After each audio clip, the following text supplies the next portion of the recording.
આવતીકાલે યોજાનાર મતદાન માટે ચૂંટણી પંચે તમામ તૈયારીઓ પૂર્ણ કરી શહેરમાં શાંતિપૂર્ણ મતદાન માટે કમર કસી છે। આવતીકાલે સવારે 7 થી સાંજે 6 વાગ્યા સુધી ગુજરાતની 26 સાથે વડોદરા બેઠક પર મતદાન થશે।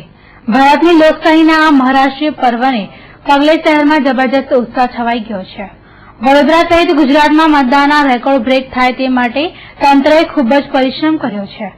ત્યારે આવતીકાલે થનાર મતદાન માટે આજે શહેરભરના મતદાન કેન્દ્રો ખાતે સુરક્ષા બંદોબસ્ત ખડકી દેવામાં આવ્યો છે।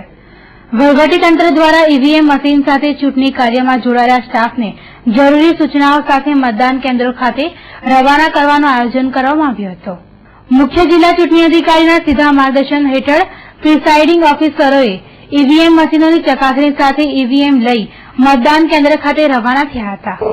વડોદરા લોકસભા માં સમાવેશ 141 વડોદરા સિટી વિધાનસભા મત વિસ્તારનો આજે ડિસ્પેચિંગની કામગીરી હાલ અમે કરી રહ્યા છે।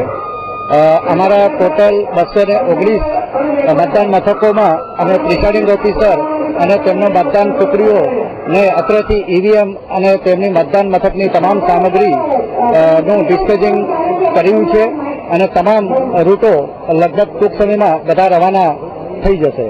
જ્યારે વડોદરામાં લગભગ તમામ મતદાન બૂથોમાં સીસીટીવી કેમેરાનું પણ આયોજન કરવામાં આવ્યું છે। જેના ભાગરૂપે અનેક મતદાન બૂથો પર આજે સીસીટીવી કેમેરા લગાડવાનું કામ ચાલતું હતું। સીસીટીવી કેમેરાથી મતદાન પ્રક્રિયા પર નજર રાખવામાં આવશે। આ ઉપરાંત વેબ કેમેરા મારફતે સક્ષમ અધિકારીઓની ચૂંટણી પર બાજ નજર રહેશે। અલબત્ત વડોદરા બેઠક પર સીસીટીવી કેમેરાના આયોજન સાથે કેટલાક બૂથો પર પાણી છાસની પણ વ્યવસ્થા કરવામાં આવી છે। તો બીજી તરફ ભરૂચ લોકસભાની ચૂંટણી માટે પણ વહીવટી તંત્રએ તૈયારીઓ પૂર્ણ કરી દીધી છે। ભરૂચ લોકસભા બેઠક પર આવતીકાલે યોજાનાર ચૂંટણી માટે આજરોજ ઈવીએમ મશીન સાથે ચૂંટણી કાર્યમાં જોડાયેલ સ્ટાફ મતદાન કેન્દ્રો ખાતે ચુસ્ત પોલીસ બંદોબસ્ત સાથે રવાના થયો હતો। તો બીજી તરફ પોલીસ તંત્ર પણ બંદોબસ્ત માટે સજ્જ બની ગયો છે।